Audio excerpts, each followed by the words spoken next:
السلام علیکم ملګرو، خدای دې وکړي چې ټول به راته جوړ او روغ یاست. آیا واتساپ استعمالوئ؟ خامخا به استعمالوئ. که چیرې واتساپ استعمالوئ نو دا ځینې سیټینګونه مو هم باید خامخا زده وي. د دې لپاره راځو خپل واتساپ ته. لومړی سیټینګ په دې اړه دی چې څنګه کولی شو خپل په لیکل شوي میسج کې تغییر پکې راولو. د مثال په ډول زه دغه کس ته غواړم میسج واستوم. السلام علیکم ورحمه. دا میسج مې ورته واستوي. وروسته مې ورته پام شو چې په دې کې السلام علیکم ورحمة الله یعنې دا هیر شوی دی. غواړم چې په دې کې ایډیټ راولم. دا مه ډیلیټوئ. تاسو کولی شئ چې په دې کې ایډیټ وکړئ او خپله غلطي اصلاح کړئ. نو پر هغه میسج باندې کلیک کوو. راځو 3 ډاټ ته، انفو ته، ایډیټ ته راځو. پر ایډیټ چې مو کلیک وکړئ نو دلته به خپل میسج اصلاح کو رحمت الله بیا به واستو. نو دلته به تاسو ووینئ چې ستاسو میسج به ایډیټ شوی او هغه غلطي به اصلاح شوي او لاندې به لیکلي ایډیټډ. دوهم سیټینګ په دې اړه دی چې څنګه کولی شو خپل د واتساپ بیکګراوند تغییر کو. میسجانو شاته چې دی دې ته بیکګراوند ویل کېږي. زما دا بیکګراوند نه دی خوښ. غواړم چې یو ښایسته بیکګراوند بل بیکګراوند پر ودروم، بل عکس پر ودروم. په دې بیکګراوند باندې یو بل عکس ودروم. نو د دې لپاره راځو 3 ډاټ باندې کلیک کوو، سیټینګ ته راځو او چټ ته راځو. پر والپیپر باندې کلیک کوو، پر چینج باندې کلیک کوو. نو دا دې ډېر ښایسته او ستاسو د خوښې وړ هر یو چې مو خوښ شو هغه تاسو کولی شئ چې پر خپل واتساپ پر بیکګراوند باندې ودروئ. دا هم دی، هغه یې ساده او دا هم عکسونه دي. دا هم دی.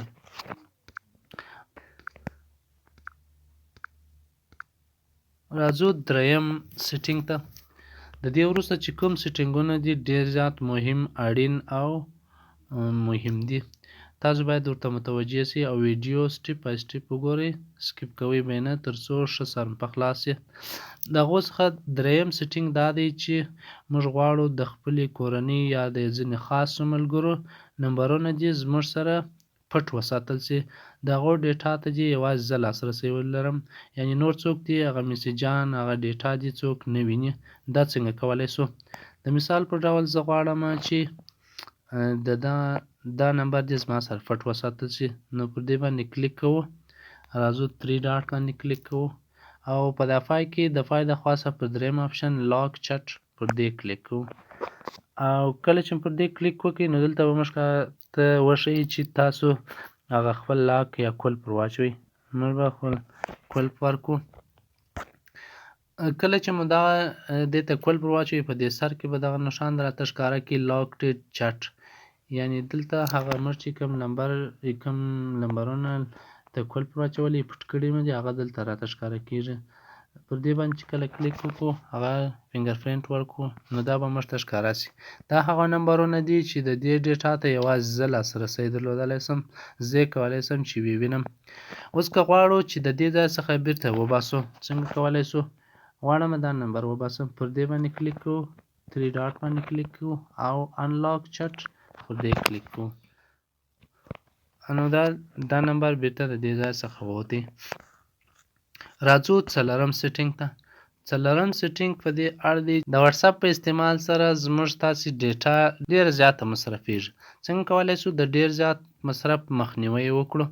د دې لپاره راځو پر 3 ډاټ کلیک کوو، سیټینګز ته راځو او لږ ښکته راځو، سټوریج اینډ ډیټا پر دې کلیک کوو. کله چې پر دې کلیک وکړئ نو یوز لیس ډیټا فور کالز پر دلته به دا آپشن موږ ته ښکاره شي. دا به آفي آن به کړو. د دې ګټه به دا وي ملګرو کله چې موږ دا آن کړئ، کله چې موږ د واتساپ د لارې د چا سره خبرې کوو، تماس نیسو، نو زموږ د موبایل ډیټا به ډېره زیاته نه مصرفېږي. او دوهم راځو لږ ښکته راځو، دلته پر د فای د خوا څخه پر دا دریم آپشن باندې کلیک کوو. کله چې پر دې کلیک وکړئ که چیرې دا 4 آپشنه آف وه خو ښکته شه، که چیرې داسې آن وه نو دا ټوله به آف کو او اوکې به کو.